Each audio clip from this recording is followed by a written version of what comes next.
Welcome back, dear friends. Let's take a moment to unwind together and immerse ourselves in a world of mystery and whispers, where every shadow hides a secret waiting to be revealed. The clock struck midnight, and the ancient crown, lost for centuries, was finally within reach. But as the door creaked open, a shadow slipped into the room, unseen by all. What secrets did this cursed heirloom truly hold? And who, among those gathered, would do anything to claim it? Stay with me, for the truth is darker than you could ever imagine, and the mystery is far from over. Chapter 1. The Invitation. The rain was relentless, tapping softly against the windows of Hercule Poirot's London apartment, as if nature itself had decided to add an extra layer of atmosphere to the evening. In the flickering gaslight, Poirot sat, his precise fingers adjusting the immaculate cuffs of his suit. The room around him was quiet, save for the rhythmic clatter of the rain and the soft tick of the clock on the mantelpiece. Poirot's mind, ever sharp, was at rest tonight. He had no case to occupy his thoughts, no puzzle demanding his attention. Yet, as he sat in his chair, there was a nagging sensation at the back of his mind, a whispering uncertainty that had taken root. He was waiting for something, a message, a call, a case. And then it came. A soft knock echoed at the door, a brief interruption to the stillness of the evening. Poirot, who never rushed, rose to answer it with his usual grace. A solitary figure stood in the doorway, holding an envelope, its gold seal gleaming faintly in the dim light of the hallway. "Good evening, Monsieur Poirot," the delivery man said quietly, offering the letter with a bow. "A special delivery." Poirot took the envelope, feeling the weight of it, as though it carried more than mere words. He glanced at the address, written in an elegant, flowing hand. It was from someone he did not know, and yet there was something about the handwriting that gave him pause. It had a certain refinement, a touch of nobility. He excused the delivery man with a polite nod, closing the door softly behind him. And then, as always, Poirot's first instinct was to examine the letter with his eyes, with a detective's scrutiny. He held it to the light for a moment, noting the rich texture of the paper, the unusual wax seal. The initials etched into the wax were unfamiliar, but something about them felt important, as though they held the key to a secret yet to be revealed. With a flourish, Poirot carefully broke the seal, unfurling the letter inside. "Mon cher Poirot," it began, the words flowing smoothly like a melody of mystery.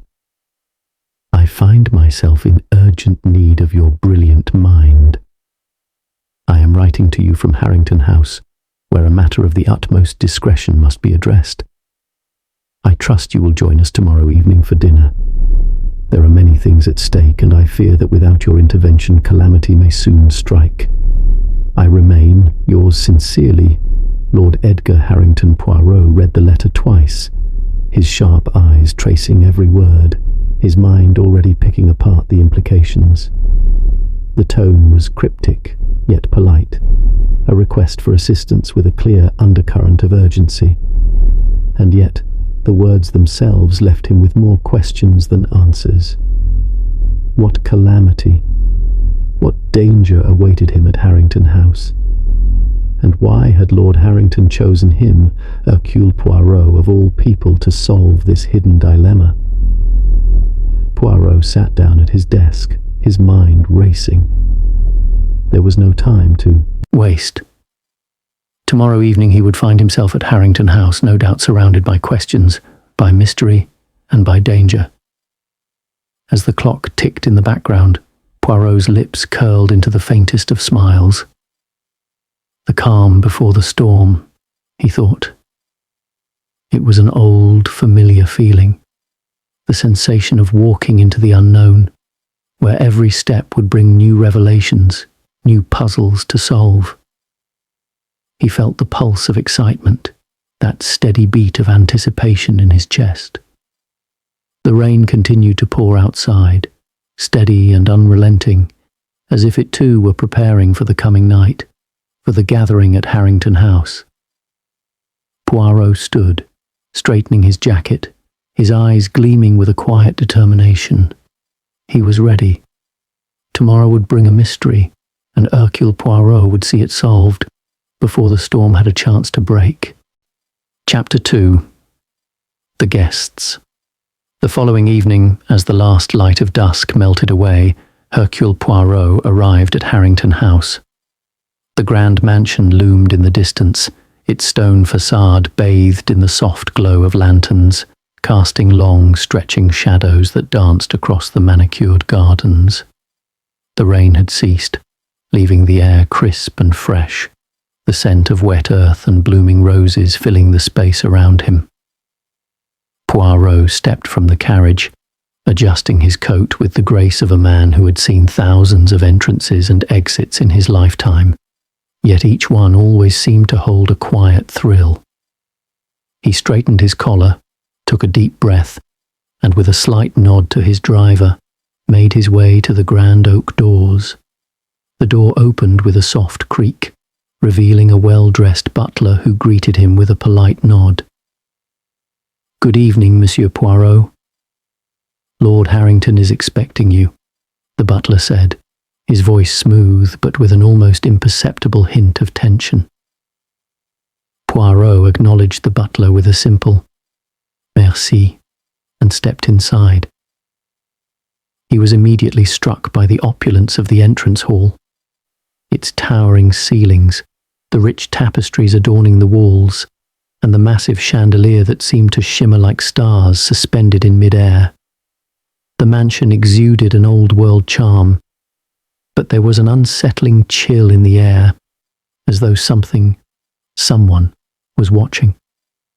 The butler led Poirot through several corridors, each more luxurious than the last, until they reached a grand dining room where a small group of guests had already gathered. The room was warm, the fireplace crackling softly, but the tension that hung in the air could not be ignored. Each person had gathered in clusters, talking in hushed tones, but the conversations paused as Poirot entered. Lord Harrington, ever the gracious host, was the first to approach.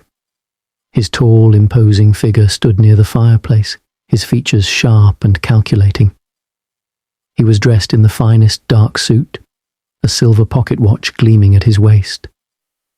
There was something about his eyes, though, something that suggested not all was well in the grand estate. "Ah, Poirot," Lord Harrington said with a smile, his voice low but welcoming. "I'm so pleased you could join us. I trust the journey was pleasant."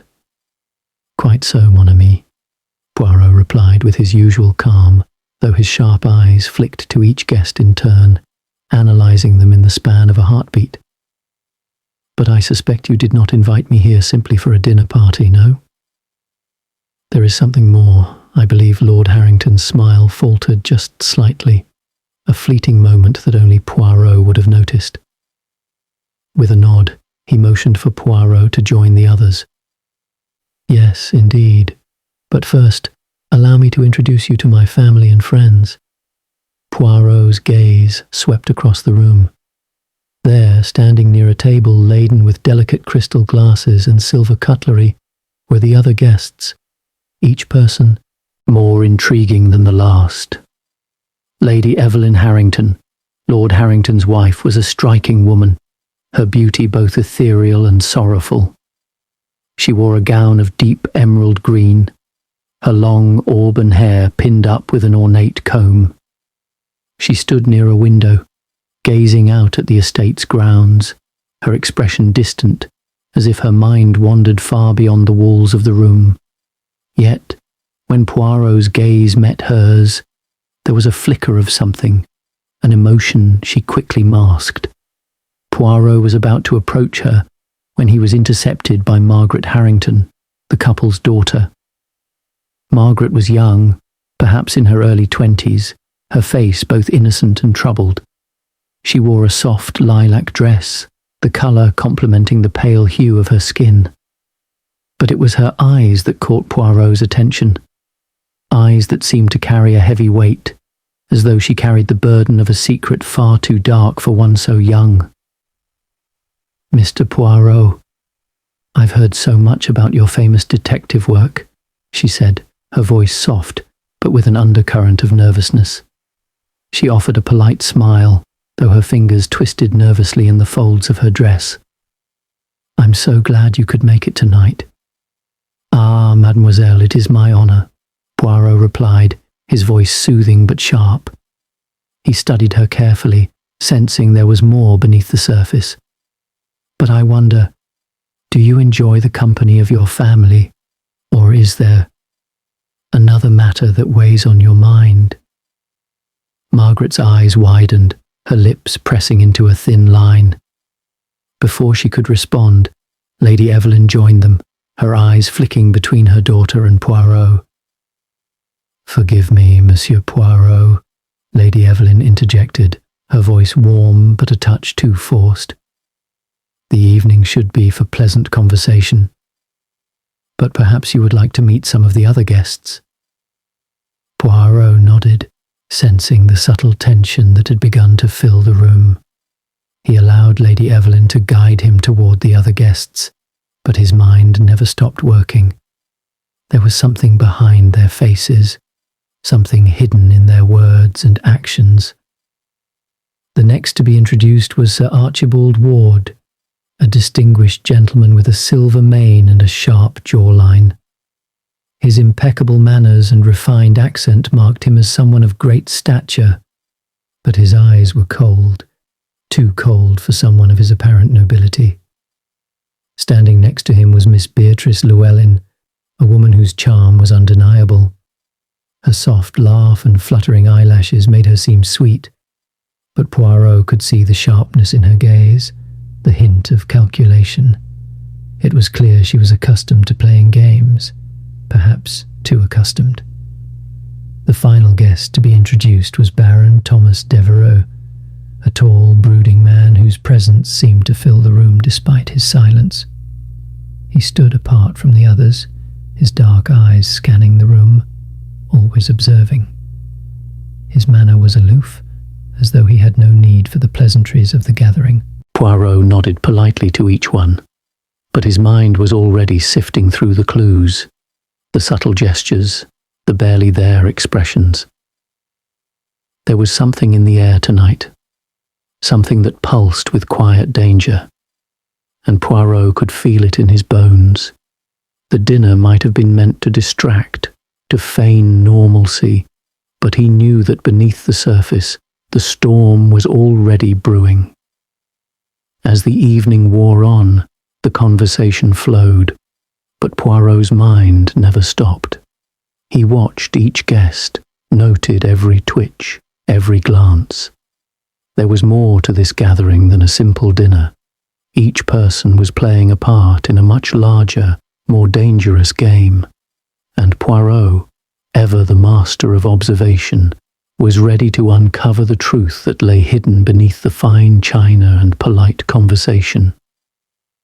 A soft bell chimed, signalling the start of the meal, but Poirot's thoughts were already racing ahead, his mind forming connections, unraveling secrets, as the shadow of mystery loomed ever closer.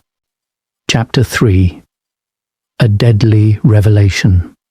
The evening had descended into a gentle hum of polite conversation, the clink of silverware against fine china creating a soothing rhythm as Poirot sat at the head of the long dining table. The guests had taken their seats, their every gesture measured, their words rehearsed. It was the picture of aristocratic grace, yet Poirot could not shake the feeling that beneath this veneer of civility, something dark stirred. As the last course was served, an exquisite soufflé accompanied by a delicate white wine, Lord Harrington rose from his seat. The room fell silent, the air thick with anticipation. All eyes turned toward him, but Poirot's gaze never wavered from the man. Lord Harrington had been unusually quiet throughout the evening, speaking little and observing much. It was clear to Poirot that something was weighing heavily on his host's mind. "Mon cher friends," Lord Harrington began, his voice smooth but carrying an unmistakable weight. "I must ask your indulgence for a moment of solemnity. There is something I must share, something that has burdened me for far too long." Poirot studied Lord Harrington closely, noting the subtle tightness in his jaw and the slight tremor in his hands as he gripped his glass of wine. There was fear in his eyes, fear disguised by the stoic mask of a nobleman. Lady Evelyn's gaze flickered with a mix of concern and confusion, and Margaret's eyes widened, her hand instinctively reaching for the delicate bracelet on her wrist, a nervous gesture that Poirot had come to recognize as a sign of distress. Lord Harrington continued, his voice lowering to a near whisper. "You see, my dear friends, the reason I have gathered you here this evening is not for mere pleasantries. No, it is far more serious than that." He paused, as if collecting his thoughts, or perhaps searching for the courage to utter the words that hung so heavily in his heart. Poirot leaned forward slightly, his fingers resting lightly on the edge of his wineglass, every sense on alert. "It is a matter of my family and the fate of our inheritance. A fate that has been intertwined with something far more dangerous than wealth. It is the legacy of an ancient crown, the crown of my ancestors. A crown that has been passed down through generations, and now, it seems, it may be the very thing that destroys us." There was a collective gasp from the table, as though the air itself had shifted, thickening with the weight of Lord Harrington's revelation. Poirot's mind raced, immediately analysing the implications of what had been said. A crown, but not just any crown, an heirloom steeped in history, mystery, and, he presumed, danger. "A crown?" Sir Archibald Ward repeated, his voice tinged with disbelief. "But surely, Lord Harrington, this is nothing more than a family relic, a mere trinket of no real value." Lord Harrington's face tightened, and for a brief moment Poirot saw something dark flash in his eyes, something that suggested the crown was not just a relic, but a curse. "It is not simply a trinket," Lord Harrington replied, his voice steady but heavy with the weight of truth. "The crown is imbued with an ancient power, one that has haunted my family for centuries, a power that, if awakened, could bring ruin to us all." The room was suddenly very still, as though time itself had paused, waiting for the next words to fall. Margaret was the first to speak, her voice soft, almost trembling. "Father, are you saying that the crown has brought harm to the family?" Lord Harrington nodded gravely. "Yes, my dear. The crown has claimed the lives of many who were entrusted with it. My father, my grandfather, each of them met with untimely deaths, their lives cut short by mysterious circumstances, and I fear that I am next." The guests exchanged uneasy glances, but no one dared to speak. The tension in the room was palpable, suffocating in its intensity. Poirot's mind whirred, trying to piece together the fragments of this new revelation. A cursed crown, an ancient family secret. Everything seemed to be pointing towards something far more sinister than mere superstition. "And so," Lord Harrington continued, his voice low but steady, "I have brought you all here to help me uncover the truth. Someone within this very house seeks to claim the crown for themselves, to harness its power. I do not know who, nor do I know how, but I sense that the time is drawing near. I am not a superstitious man, but I know what I have seen.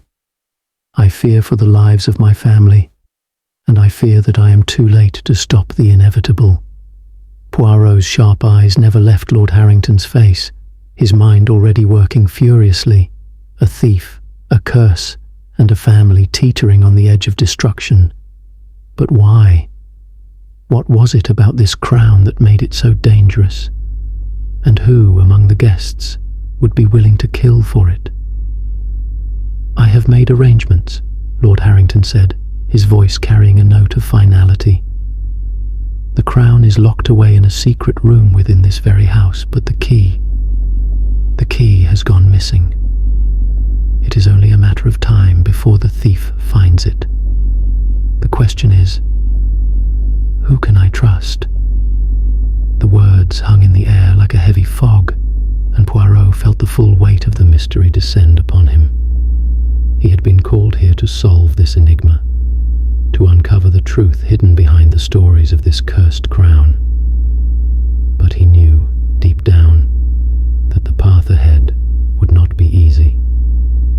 Lord Harrington's eyes turned toward Poirot, his gaze searching, desperate. "Monsieur Poirot, I beg of you, find the truth. Save my family before it is too late." Poirot rose from his chair, the subtle clink of his wine glass the only sound in the room. His mind was already working, piecing together the puzzle, observing the subtle shifts in the expressions of the guests around him. They were all in on this, whether they knew it or not. "It is a most grave matter." "Indeed," Poirot said softly, his voice carrying the weight of the task ahead. "But fear not, mon ami. Hercule Poirot will uncover the truth. No secret is beyond my reach." As Poirot glanced around the room, his gaze lingered on each of the guests, his sharp mind already dissecting the smallest of details. There was something more to this than met the eye, and he would stop at nothing to unravel the mystery, even if it meant uncovering the darkest of secrets hidden in the shadows of Harrington House. As the conversation faltered and the guests looked nervously at one another, Poirot knew that the game had truly begun.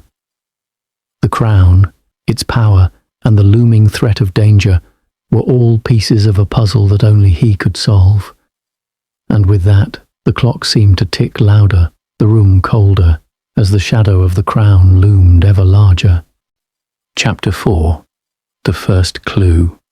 The atmosphere in Harrington House had shifted, its previously warm and welcoming ambience now thick with an uneasy tension. The dinner had come to an abrupt end after Lord Harrington's chilling revelation about the crown, and the guests, once vibrant in their conversation, had fallen into muted exchanges, casting furtive glances around the room. Poirot sat silently at the edge of the room, his mind already in motion, the details of the evening swirling like a complex puzzle awaiting its resolution. The fire crackled in the hearth, its flames dancing in the shadows, casting flickering lights across the grand drawing room. Poirot could feel the pull of something hidden in this house, something waiting to be uncovered. "Mon ami, I believe it is time to investigate further," Poirot whispered to himself, rising from his chair. He adjusted his cuffs with the precise movements of a man who had performed this action 1,000 times before. The night was far from over, and Poirot knew that the clues were already there, waiting to be discovered. He simply had to find them. With the guests still nervously milling about in the other room, Poirot slipped out into the grand hallway, the floorboards creaking softly beneath his feet. The house seemed to hold its breath, the silence profound and heavy, as though even the walls were waiting for something to happen. Poirot moved through the corridors with the quiet confidence of a man who knew his way in both the world of logic and of mystery. His keen eyes scanned every detail, every flicker of movement. It was in the smallest things that the truth often hid. He passed the ornate mirrors, the portraits of long-dead ancestors whose eyes seemed to follow his every step, and the thick velvet curtains that framed the tall windows. But it wasn't the house's opulence that caught his attention. No, his sharp mind was focused on one thing: the missing key. The crown was locked away in a hidden room, as Lord Harrington had said, and the key to that room had disappeared. The thought gnawed at Poirot's mind, churning with questions. Who had taken it? And why? The mystery surrounding the crown was already more complicated than it appeared. Was it truly cursed, as Harrington claimed? Or was something else at play here? Something more earthly, more sinister. Poirot's steps brought him to a narrow corridor at the back of the house. It was a secluded area, less travelled, lined with shelves of antique books and old portraits. The hallway was dimly lit by a single candle flickering in a brass holder, casting a soft glow that seemed to waver as the flames danced. The smell of aged paper and dust was in the air, undisturbed, untouched by the hands of time. Poirot's sharp eyes caught a glint of something small and shiny at the base of a nearby bookshelf. He paused, tilting his head slightly, and stepped forward. There, just beside the carved wooden baseboard, was a golden button, a button unlike any he had seen before. It was small but intricately detailed, with a crest embossed upon it. It was unmistakable. It bore the family's symbol, the very same that Lord Harrington had shown him earlier. Poirot crouched down, carefully picking it up between his fingers. The weight of the button was surprisingly substantial, and the metal was cool to the touch, as though it had been lying forgotten for years. He turned it over in his hands, inspecting it closely. The button had been torn from a piece of clothing, no doubt from one of the guests. Mon Dieu, Poirot muttered under his breath. What do we have here? He stood, slipping the button into his pocket, his mind already racing with possibilities. The button itself wasn't much, a small, seemingly insignificant object. But in the world of mysteries, it was always the smallest things that held the most power. Poirot knew that this was a clue, and it was not just a trinket lost by accident. Someone had deliberately left it here, just out of sight, but clearly within Poirot's reach. The question now was, which of the guests had lost it? Poirot's thoughts whirred as he retraced his steps back to the dining room. The guests had scattered after the unsettling conversation, each retreating to their own corners of the house, the tension thick and palpable. Lord Harrington had gone upstairs, and Margaret had disappeared into the garden. Lady Evelyn was in the drawing room, gazing out the window as though lost in thought. Sir Archibald and Miss Beatrice were in hushed conversation by the fireplace, their words just low enough that Poirot could not catch them. Poirot paused near the door to the drawing room, observing the guests through the crack in the door. The button was now weighing heavily on his mind, and he knew that finding the owner of it would be crucial to solving this mystery. He glanced once more at Lady Evelyn, standing so gracefully by the window, her eyes distant. She had not noticed him, lost in her own world. But Poirot could sense a certain sadness in her demeanour, something that didn't quite fit the picture of a noblewoman of her stature. His eyes then shifted to Sir Archibald Ward, who had been almost too quiet throughout the evening. There was something cold about him, something that didn't sit right.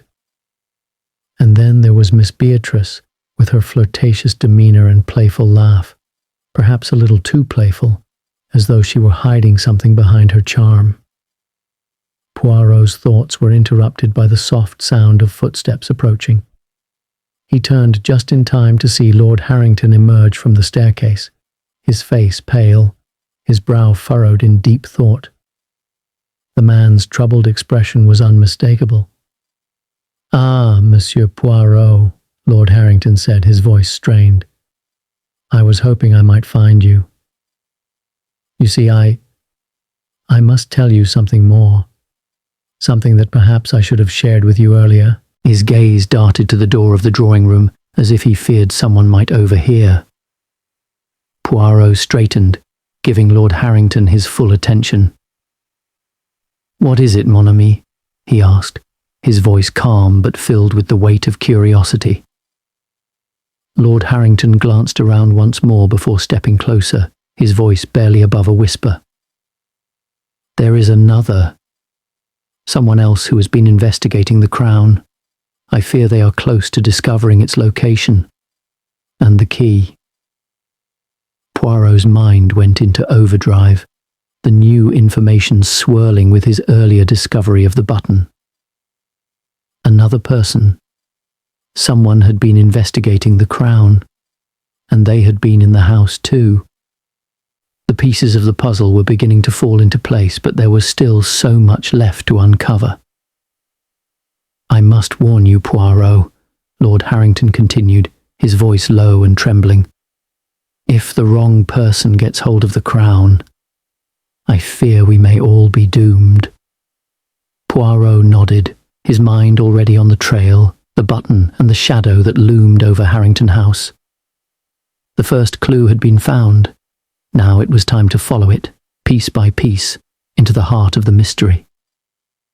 The game had begun, and Hercule Poirot was ready to uncover the truth, no matter how dark it might be. Chapter 5. The Secrets of the Past. The night at Harrington House had grown even more oppressive. The dinner had ended with more questions than answers, and the air inside the grand estate now felt thick with the weight of its history. The guests, though outwardly calm, were all hiding something, each one with their own secret, their own piece of the puzzle that had yet to be uncovered. Poirot, his mind already weaving the threads of a mystery more complex than he had anticipated, knew that the answers were hidden within the walls of this old house, buried in the past. It was late when Poirot, restless and unable to sleep, decided to explore further. The house had long since fallen silent, save for the occasional creak of old floorboards and the distant sound of wind rustling against the windows. The mansion, despite its grandeur, felt haunted, a place where secrets were kept just out of sight, where echoes of long-forgotten whispers lingered in the corners of each room. Poirot moved through the darkened corridors with the grace of a cat, his footsteps soundless on the thick carpets. His sharp eyes scanned the walls as he passed, noting the portraits of long-dead Harrington ancestors, their eyes seemingly fixed on him, as if silently observing his every move. The house, despite its beauty, seemed to hold a sense of unease, as though its very walls were holding on to something that had never been fully revealed. It was then that Poirot arrived at a narrow door near the back of the house, tucked away behind a heavy velvet curtain. It was an unassuming door, smaller than the others, and it had clearly been neglected for some time. The brass handle was worn, and the hinges creaked slightly when Poirot tested them. As he opened it, a faint musty smell filled the air, an old forgotten room. Inside he found shelves lined with dust-covered books and stacks of papers, some yellowed with age. At first glance it seemed to be nothing more than an abandoned study or storage room. But Poirot's instincts told him otherwise. This room, quiet and hidden, was a place of significance. There was something here, something important that had been left behind, perhaps deliberately. He walked deeper into the room, brushing aside a stack of old leather-bound books, revealing a wooden desk, its surface buried beneath layers of dust. On it lay a small, intricately carved box, its lid closed but clearly old, its wood darkened by years of neglect. Poirot's fingers brushed lightly against the surface of the box, and he felt the slightest tingle, a sense of unease creeping up his spine. He hesitated, then carefully lifted the lid. Inside, nestled on a bed of faded velvet, was a bundle of letters tied together with a fraying ribbon. Poirot's keen eyes narrowed as he reached for them, carefully untying the ribbon and unfolding the first letter. The handwriting was elegant, but the ink had faded over time. As he read, his brow furrowed. The letter was dated nearly a century ago, written by Lord Harrington's great-grandfather, describing a secret, an inheritance passed down through the generations. The details were vague, but the tone was clear. There was a legacy tied to the crown, one that had been hidden away for a reason. "Ah," Poirot murmured softly, "so this is where the story begins." He continued reading, the letters revealing snippets of a long-buried family history. The crown was not just a piece of jewellery, as Lord Harrington had suggested. It was a symbol of power, passed down from one generation to the next, and with it came a terrible price. The letters spoke of an ancient curse, one that had claimed the lives of those who had dared to wear it. The curse had been sealed away, hidden from the world, but the truth had never been fully erased. Poirot's thoughts raced as he pieced together the fragments of information. The curse, the crown, the missing key. He now understood the gravity of the situation, but what was most troubling was the revelation that the curse was not just a family superstition. It was real, and it was connected to something far more dangerous than Lord Harrington had realized. Suddenly, Poirot's attention was drawn to a faint noise from the hallway, a soft footstep, barely audible, but unmistakable. Someone was nearby. Poirot's instincts kicked in. He quickly closed the box and returned it to the desk, his mind already shifting gears. Someone else was searching for answers, just as he was. But who? He moved silently to the door, peering out into the dim hallway. Through the shadows, he could make out the figure of Lady Evelyn, moving with purposeful steps, her figure almost ghostly in the dim light. She was headed toward the staircase, her face pale and drawn, her expression one of quiet determination. Poirot hesitated for only a moment, then followed her at a discreet distance. He moved with the precision of a man who had spent his life observing the smallest details. Lady Evelyn seemed unaware of his presence, her mind clearly focused on something far away. As she reached the staircase, she paused for a moment, glancing up at the portrait of her late husband hanging on the wall. Poirot couldn't hear her, but the way her lips moved suggested she was speaking softly to herself. Poirot remained hidden in the shadows, watching her closely. There was something deeply unsettling about her behavior, something that hinted at a deeper involvement in the mystery than she had let on. The letters, the crown, and the curse, all of it seemed to be entwined in her actions, and Poirot knew that she was hiding something. As Lady Evelyn turned and began to ascend the staircase, Poirot followed, careful not to make a sound. He had a feeling that she was leading him to something, a clue, a revelation, or perhaps even a confession. But whatever it was, Poirot could sense that this was a pivotal moment in the case.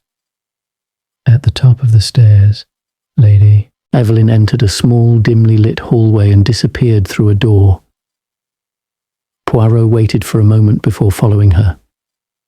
When he reached the door, he paused, listening carefully.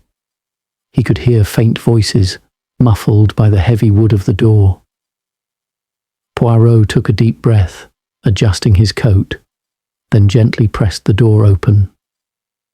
What he saw inside made his heart skip a beat.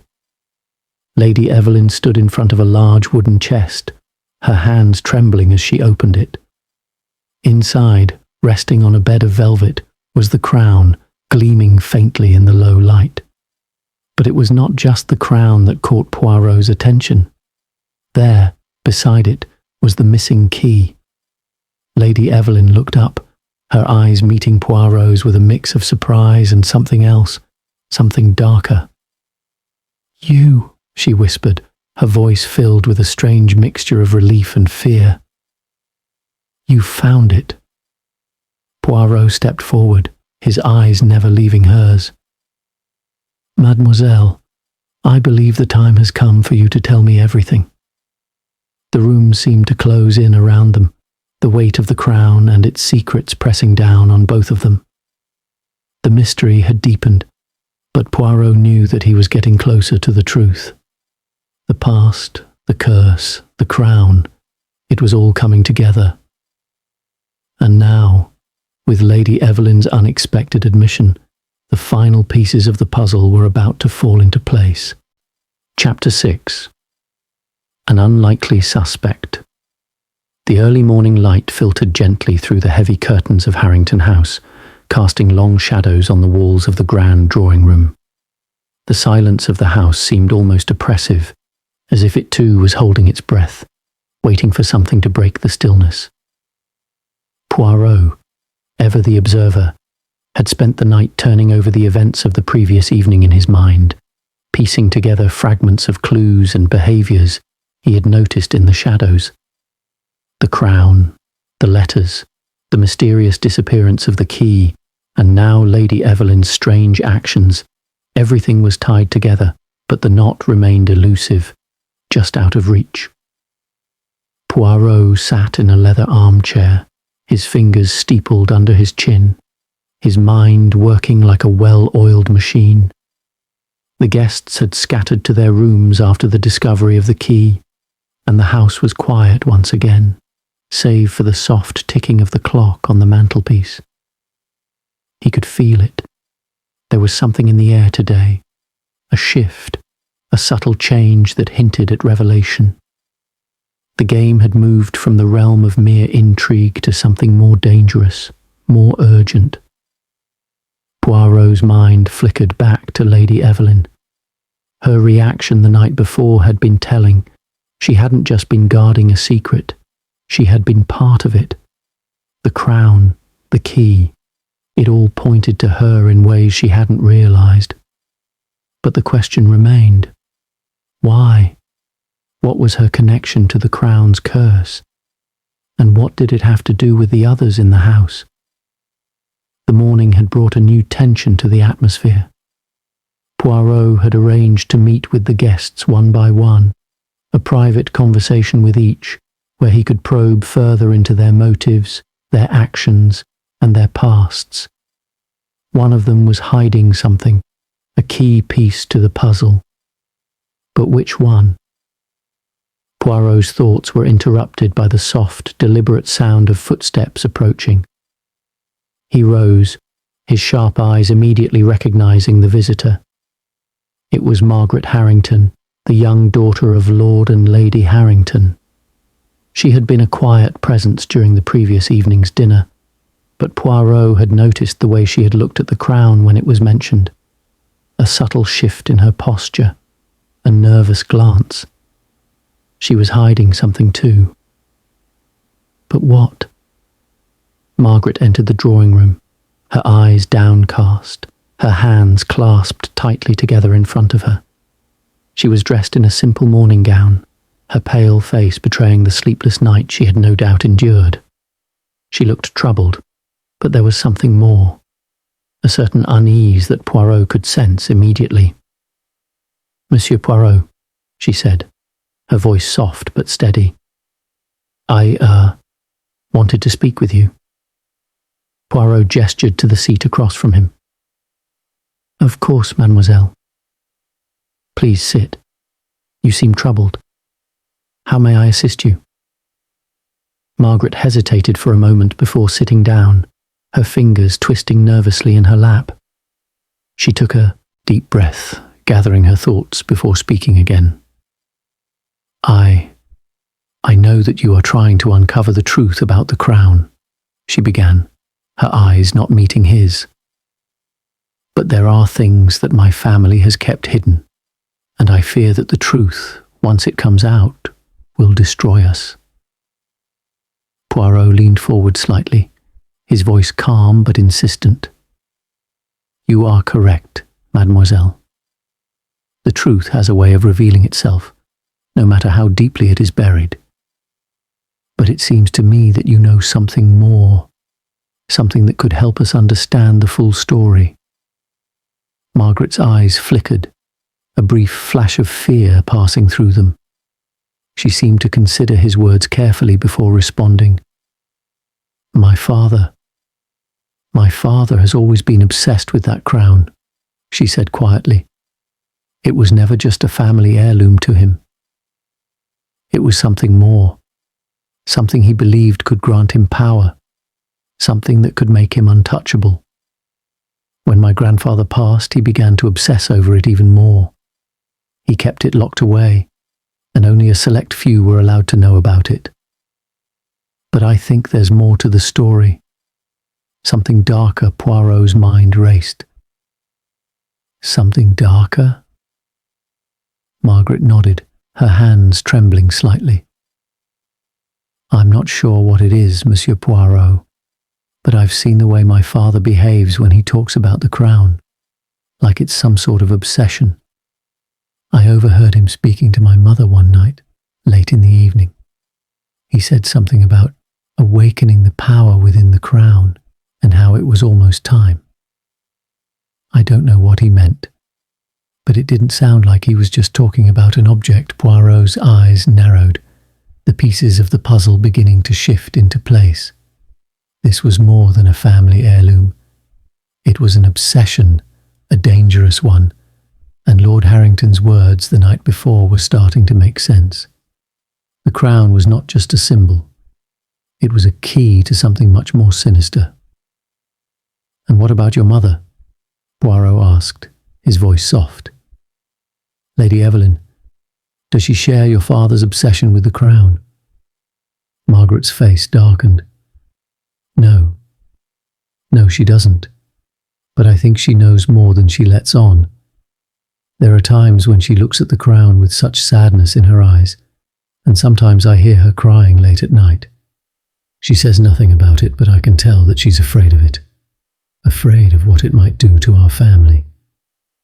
Poirot could see the strain in Margaret's eyes, the weight of the secret she had been holding. It was clear that there was something more, something Lady Evelyn had been keeping hidden, perhaps even from her own daughter. Tell me, mademoiselle, Poirot asked, his voice gentle yet probing. Do you know who else may have been interested in the crown? Anyone who might want to take it from your father? Margaret's eyes darted toward the door, as if she feared being overheard. She leaned in closer, her voice dropping to a whisper. I think Sir Archibald Ward may know something. I saw him speaking to my father late one evening, alone in the study. They were discussing something, but I couldn't make out the words. Sir Archibald's voice was low, almost conspiratorial, and when I walked past I saw my father handing him a small object, something that looked like a key. Poirot's heart skipped a beat. A key, the missing key. So, Sir Archibald was involved. Poirot mused aloud. Perhaps more than you realize, mademoiselle. But why would your father trust him with such a secret? Margaret shook her head, her expression torn. I don't know. But I fear that Sir Archibald isn't the only one involved. There are others, people who are willing to do whatever it takes to get their hands on the crown. Poirot stood, his mind already racing ahead. I will speak with Sir Archibald, of course. But mademoiselle, you must remember that not all is as it seems. Sometimes the ones we trust the most are the ones hiding the deepest secrets. Margaret's eyes widened, her face pale. You think it's someone here, in this house? Poirot nodded, his gaze steady. I do. But I shall get to the bottom of this, mademoiselle. You have my word. As Margaret stood to leave, she paused and turned back to Poirot, her eyes filled with uncertainty. Please, Monsieur Poirot, she said softly, don't let anyone else be hurt by this obsession. Poirot watched her leave, his mind already on Sir Archibald, the unlikely suspect, the man who had been a quiet presence throughout the dinner, yet whose name now loomed large in Poirot's mind.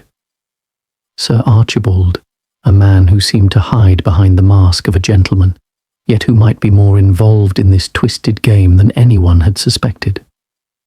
Poirot knew one thing for certain. The game was closing in on its final moves, and Sir Archibald Ward would be the next piece to fall. Chapter 7. The Midnight Theft.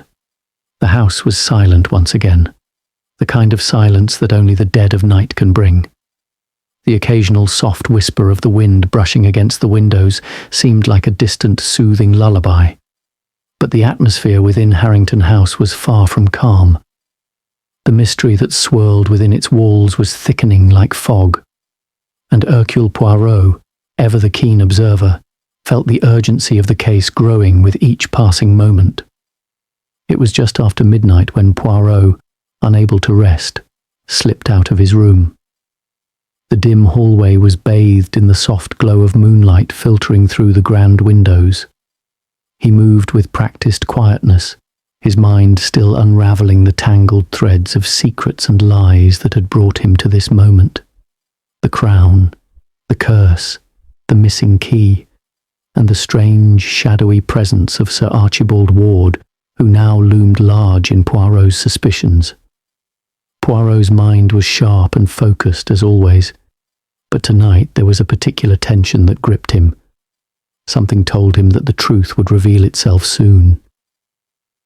He felt the stirrings of an important breakthrough, something crucial that had been waiting just out of reach. As he passed the staircase, Poirot stopped and listened. There was something faint, a soft sound, almost imperceptible. A shuffle, a door creaking. He didn't hesitate. Moving swiftly but silently, he followed the sound, his heart beating in time with his careful steps. It led him to a small corridor near the back of the house, one that he had noticed earlier but had dismissed as inconsequential. The door at the end of the hall was slightly ajar, and the faint light spilling from the crack seemed to beckon him closer. Poirot paused, his trained eyes scanning the shadows, seeking any movement. He pushed the door open a fraction, just enough to peer inside. What he saw made his pulse quicken. There, in the half-lit room, stood Sir Archibald Ward, his figure tense and focused. He was kneeling near a chest, one of the very ones that Poirot had seen earlier in the night when Lady Evelyn had been so preoccupied with her own secrets. The crown, the key, the mystery that had drawn them all here. It was all culminating in this moment. Sir Archibald was moving cautiously, his gloved hands carefully manipulating the lock of the chest. The soft click of the mechanism was drowned out by the quiet of the house, but Poirot's sharp ears caught it nonetheless. In that instant, Poirot knew. This was the moment. Sir Archibald had been involved all along, more deeply than anyone could have suspected. His calm, collected demeanour during the dinner now seemed like nothing more than a carefully constructed facade. The obsession with the crown, the late-night conversations with Lord Harrington, the mysterious exchange of the key. It was all leading to this. Poirot waited for the right moment, watching as Sir Archibald's hand reached inside the chest, pulling out the very object that had caused so much turmoil, the crown. The gleaming artifact bathed in the dim light seemed to pulse with an eerie energy, as though it were alive, waiting to fulfill its dark promise. Poirot's voice broke the silence like a blade. "Mon ami, I believe you found what you were looking for." Sir Archibald froze, his hand still gripping the crown.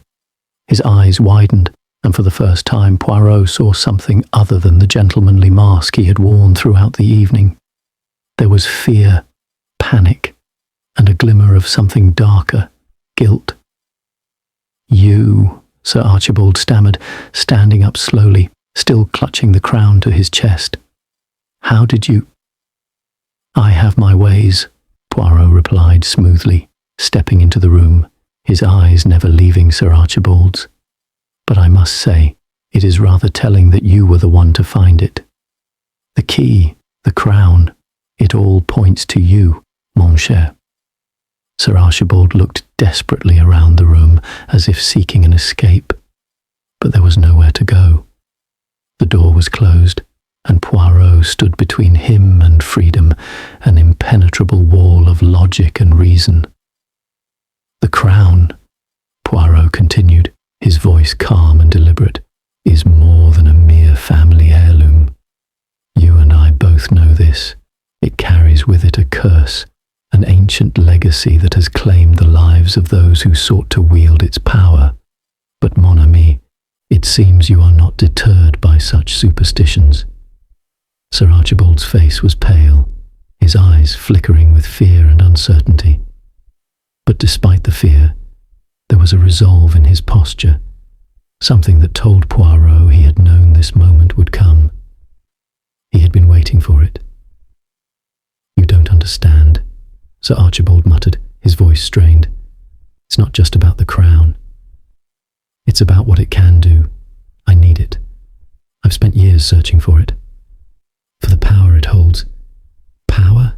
Poirot echoed, his tone soft, almost soothing. "And what kind of power do you believe a crown can give you, mon cher? Power over life and death? Or perhaps power over something far more dangerous?" Sir Archibald's grip tightened on the crown, and for a moment Poirot saw the gleam of something cold in his eyes, a dangerous desperation. "You don't understand.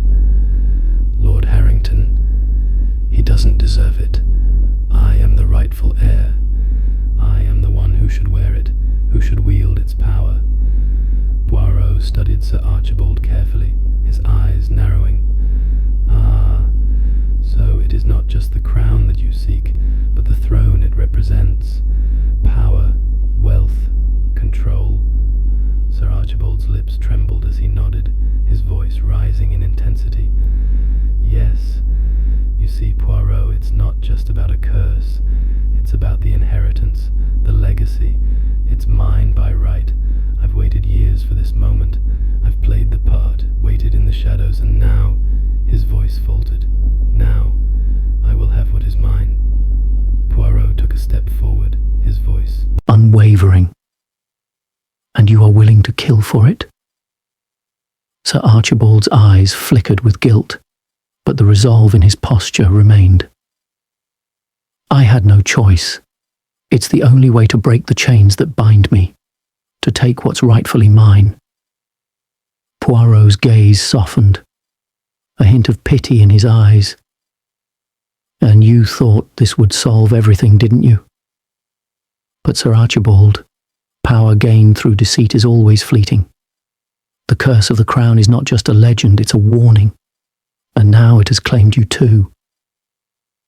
For a moment the room was silent, save for the soft crackling of the fire. Sir Archibald's shoulders slumped, as if the weight of his obsession had finally crushed him.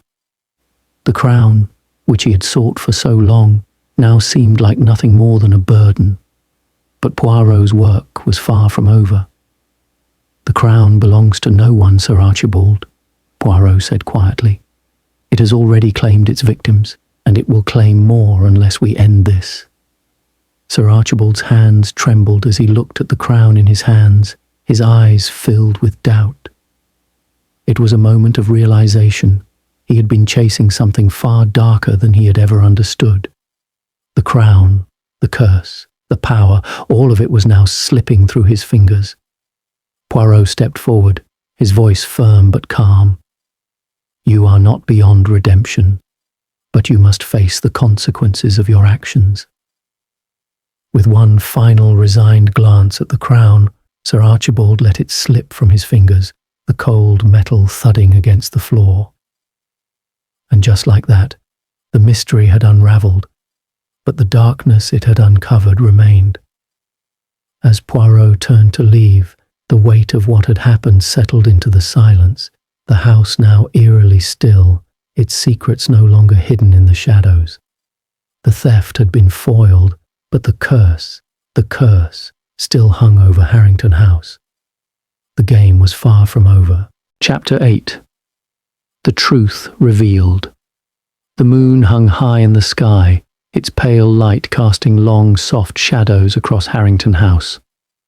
The night was still, almost eerily so, as if the very air was waiting for something, an answer, a revelation.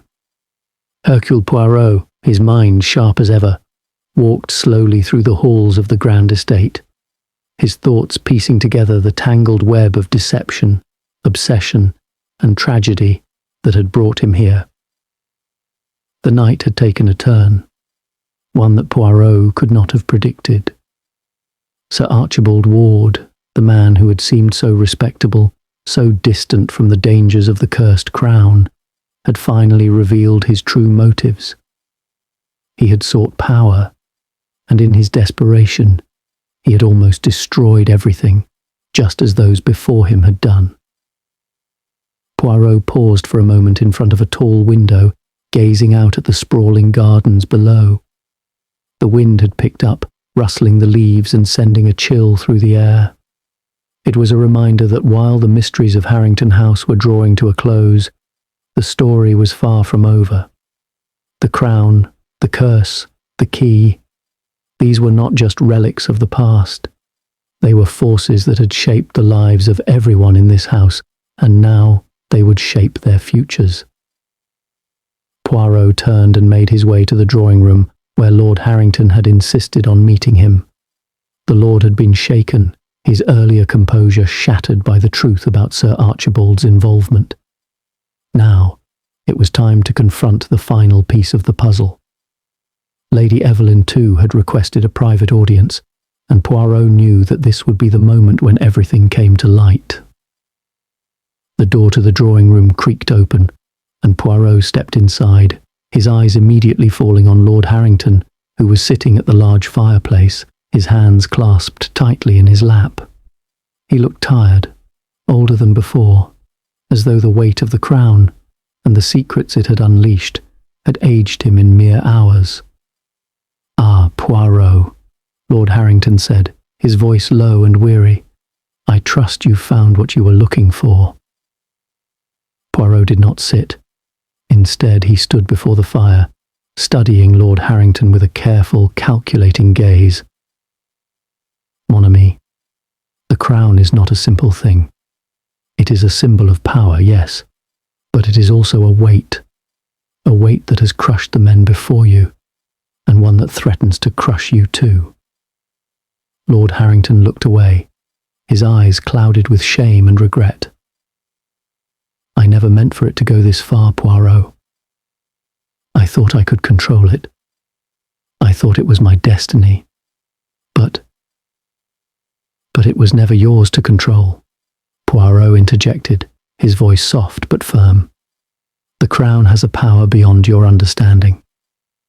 It has claimed your ancestors, and it would have claimed you as well, had you not been careful." "I never believed in curses," Lord Harrington whispered, his voice shaking slightly. "I thought it was all superstition. But now, I see the truth that I cannot undo." Poirot stepped closer, his gaze never leaving Lord Harrington's face. "The crown may be lost, but the curse is not. It is not the crown itself that holds power, but the obsession it creates. The power it offers is illusory, temporary, but the destruction it leaves in its wake is very real." Lord Harrington nodded slowly, his expression one of resignation. "I see that now. I've seen it in my father's eyes, in my grandfather's. They all sought it, this power, and it destroyed them. I thought I could break the cycle. I thought I could be different." Poirot allowed a moment of silence to pass, letting the weight of Lord Harrington's words sink in. He was not without sympathy. The crown had been a burden to his family for generations. But now the truth was clear.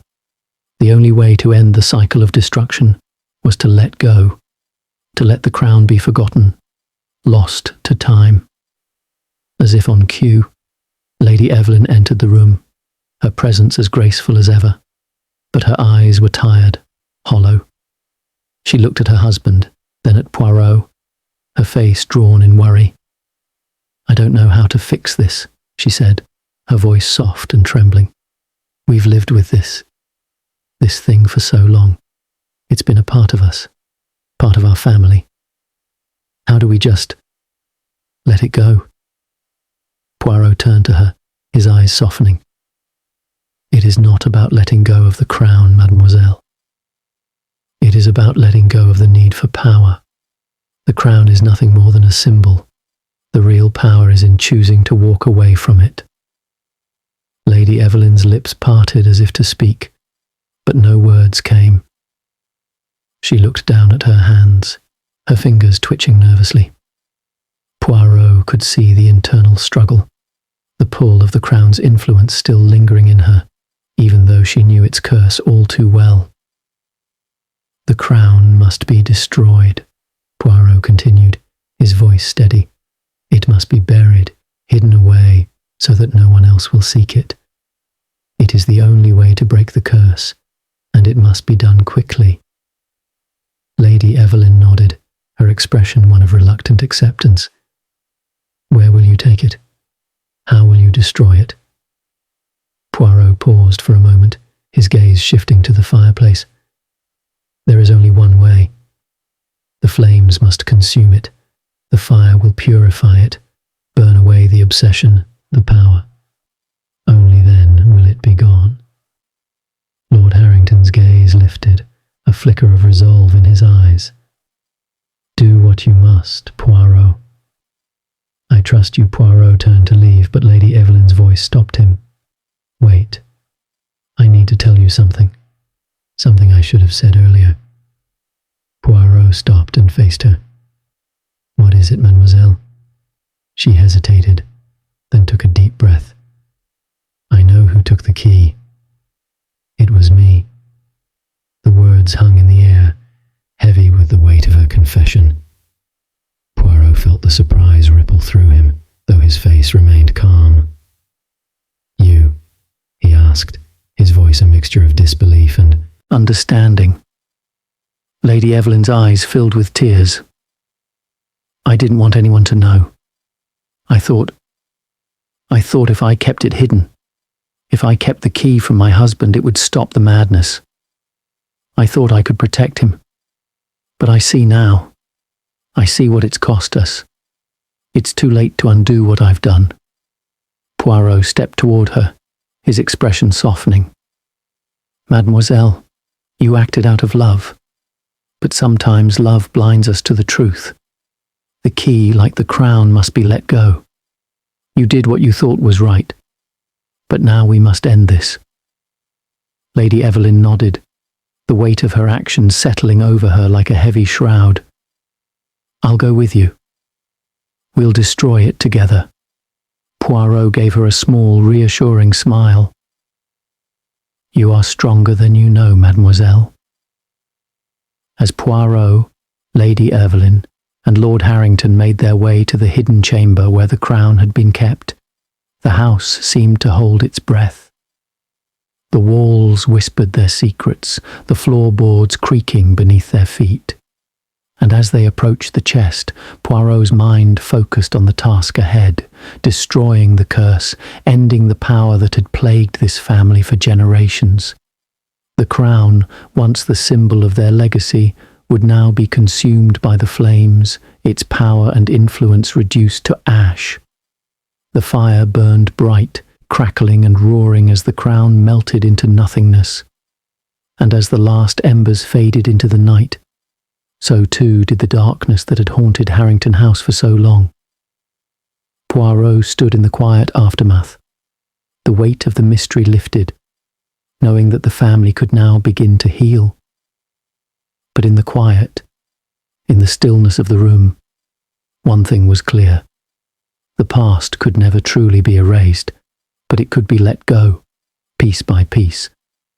And with that, Hercule Poirot turned and left Harrington House, the mystery solved, the curse broken, and the shadow of the crown finally gone. Chapter 9. A final showdown. The night had passed, and with it the weight of the curse that had loomed over Harrington House for generations. The fire had done its work, consuming the crown until nothing but ashes remained. But though the crown had been destroyed, Poirot knew better than to believe that the darkness surrounding the Harrington family had truly dissipated. Some things, he knew, couldn't be undone with the flick of a match. The early morning light, pale and soft, filtered through the grand windows of the house, casting long shadows across the marble floors. The house, once heavy with the tension of its secrets, now seemed almost peaceful, as though it were recovering from the storm that had swept through it. Yet Poirot remained uneasy. The truth was out, but there was still a lingering sense of foreboding, a quiet whisper of unfinished business that he could not ignore. Poirot stood in the grand foyer of Harrington House, his hands folded behind his back as he stared out the tall windows. His mind was clear, but there was something unsettling in the air. A sense of finality had begun to take hold, and yet he knew that this final chapter, this closing of the mystery, would not be as simple as the destruction of the crown. The deeper truths were still to be revealed, and the most elusive, dangerous player of all, Sir Archibald Ward, still needed to be confronted. Poirot had not seen Sir Archibald since the confrontation in the drawing room. The man had been absent from the house since the theft of the crown, his whereabouts unknown. Yet Poirot knew that it was only a matter of time before Sir Archibald made his move, before the last pieces of the puzzle fell into place. As Poirot stood there, contemplating the next move, he heard footsteps approach. He turned to find Lady Evelyn and Lord Harrington entering the room, both with solemn expressions. There was no longer any pretension of nobility between them, only the raw, palpable weight of the truth they had faced, and the knowledge of what they had nearly lost. "Monsieur Poirot," Lady Evelyn said softly, her voice full of both gratitude and regret. "What now? The crown is gone. The curse, I hope, is lifted. But what of Sir Archibald? What of the others?" Poirot glanced between them, his expression thoughtful. "It is true, mademoiselle. The crown is gone, but the consequences of its influence still linger. Sir Archibald must be confronted. His actions were not merely born of greed, but of obsession, and that, my dear friends, is far more dangerous." "I can't believe it," Lord Harrington said, his voice shaking. "Sir Archibald, he seemed like such a trusted man. I never suspected him of being capable of such things." Poirot nodded, his sharp eyes reflecting a depth of understanding. "Sir Archibald Ward is an interesting case. He is not the typical villain. He is a man who has been consumed by his desire for power, and in that he has become both a victim and a perpetrator. He sought the crown, not because of its value, but because of what it represented. He believed it would give him control, not just over this house, but over the very fate of the Harrington legacy." Lady Evelyn sighed, her face drawn with the weight of all they had lost. But why didn't he stop? Why didn't he see what it was doing to him? Why didn't he see the danger? Poirot's expression softened. He couldn't. Once a person is consumed by obsession, they lose the ability to see clearly. They become blinded by their desires, and in doing so they are often unaware of the destruction they leave in their wake. The silence in the room was thick, as though everyone was absorbing the finality of it all. Poirot looked at Lord Harrington and Lady Evelyn, both of whom seemed weary from the emotional toll of the events. "I will speak with Sir Archibald," Poirot said quietly, breaking the silence. "He is not beyond redemption, but he must face the consequences of his actions. This is the final piece of the puzzle." As if on cue, the sound of footsteps echoed down the hallway. Poirot turned, his sharp gaze settling on the figure approaching them, Sir Archibald Ward himself. He was dressed simply, his face pale, his features drawn with exhaustion and defeat. There was no more the confident, calculating man who had walked the halls of Harrington House with an air of superiority. Now Sir Archibald appeared like a man broken, haunted by his own choices. He stopped just inside the doorway, his eyes meeting Poirot's. "Monsieur Poirot," he said, his voice low but steady. "I suppose I knew this moment would come." "The game is up," I suppose Poirot studied him carefully. "Indeed, Sir Archibald. The game is up, but it is not too late for you to face the truth and to make amends for the damage you've done." Sir Archibald's lips curled into a bitter smile. "Amends? How? I've done so much. I've sought that cursed thing for years, and now it's gone. What good are my apologies, Poirot? What good is redemption after everything I've done?" Poirot took a step forward, his gaze never leaving Sir Archibald's. "You are mistaken, mon ami. Redemption is not for what you've done in the past, but for what you choose to do moving forward. The crown may have been your obsession, but it does not define you. You can choose to be more than the sum of your mistakes." Sir Archibald seemed to flinch, as though Poirot's words had struck a chord deep within him. For a moment, there was a flicker of uncertainty in his eyes, something that suggested he was beginning to understand the gravity of his actions. I never meant for it to go this far," Sir Archibald whispered, his voice shaking now. I thought I could control it. I thought I could make it mine. But you never truly controlled it, did you?" Poirot replied softly. "The crown controlled you, and in the end, it was not the crown that was the problem. It was your desire for power. That is what led you down this dark path."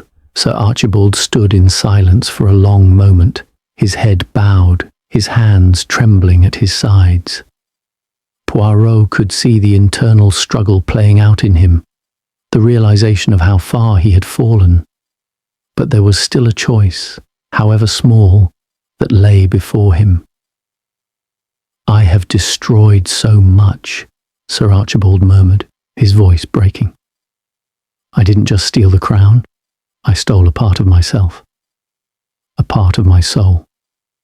And now, I don't know if I can ever get it back." Poirot's expression softened, his voice calm and reassuring. "The path to redemption is not easy, but it is there, if you are willing to walk it." For a long moment, there was only silence, and the weight of the decision hung in the air like a heavy fog. But finally, Sir Archibald nodded, his shoulders slumping with resignation, and perhaps with the first flicker of understanding. "I will walk that path," he said quietly, his voice thick with emotion. "But I must face the consequences of what I've done."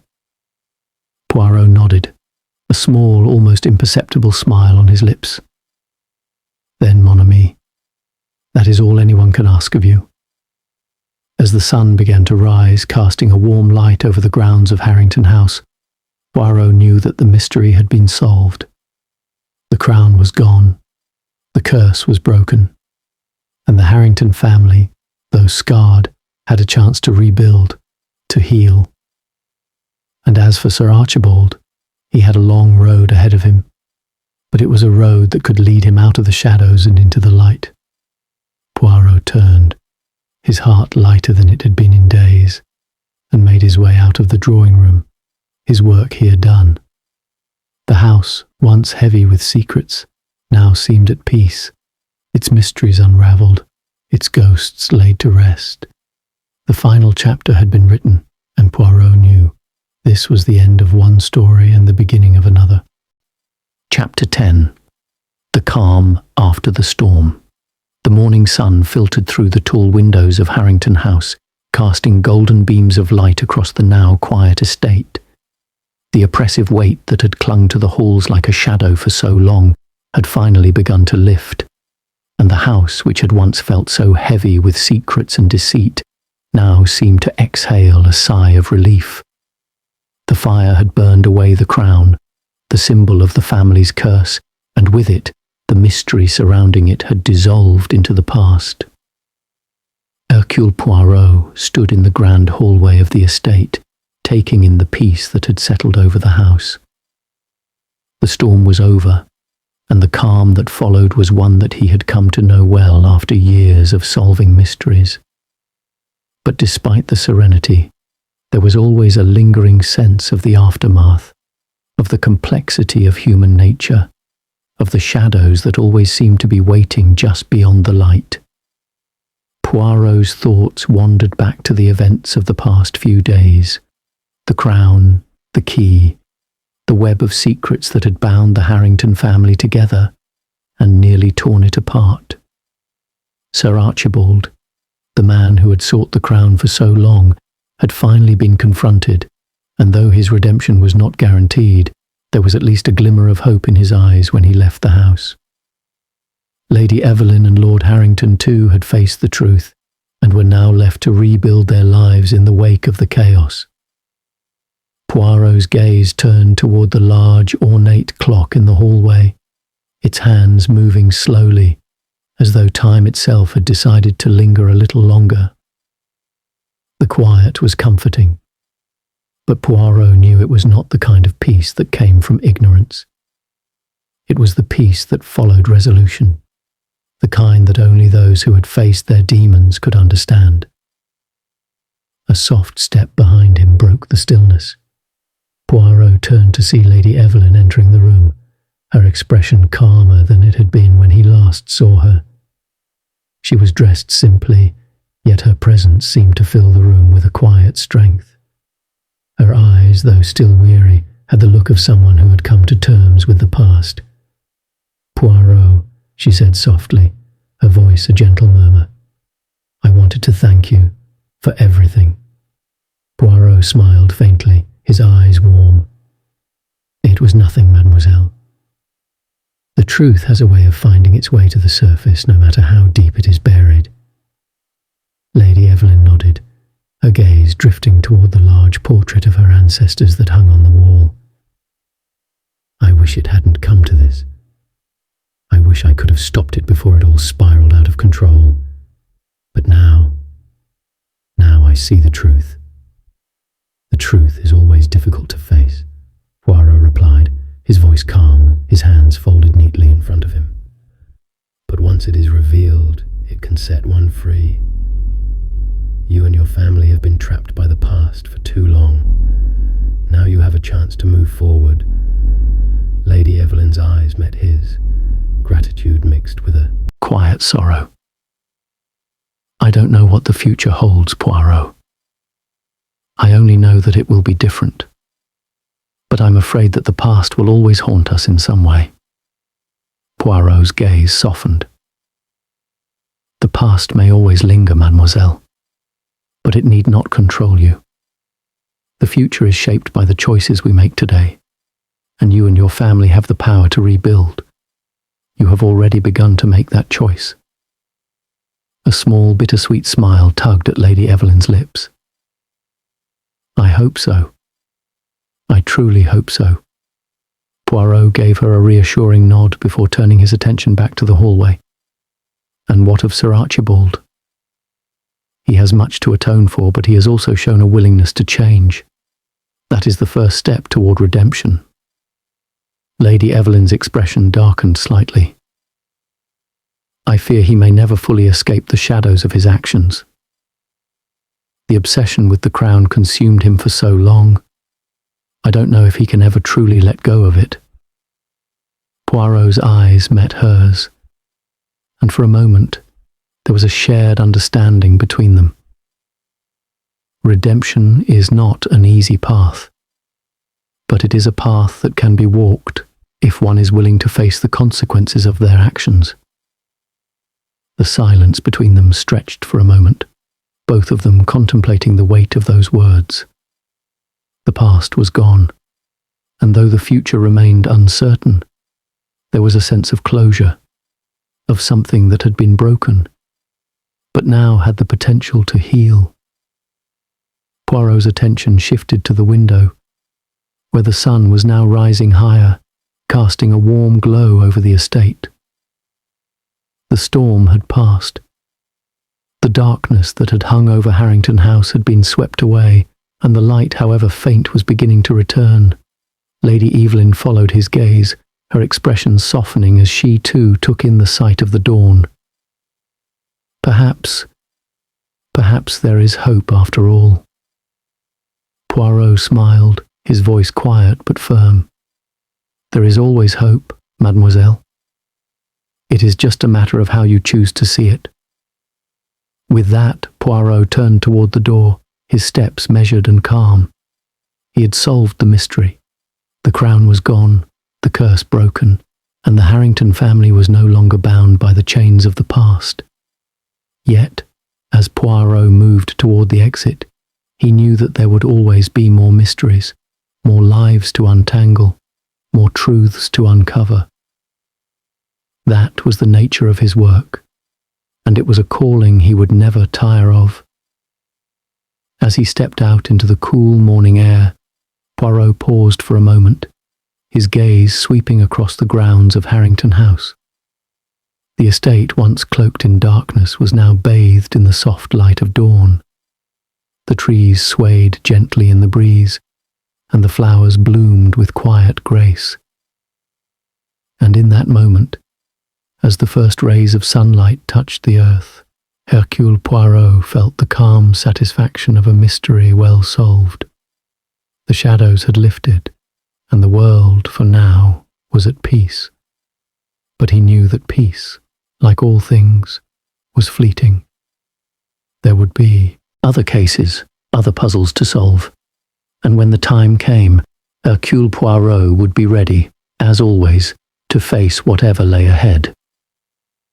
For now, though, he could allow himself the luxury of a moment's rest, a brief respite from the storm that had passed. And in that moment, as the world moved on, Hercule Poirot felt, just for a moment, at peace.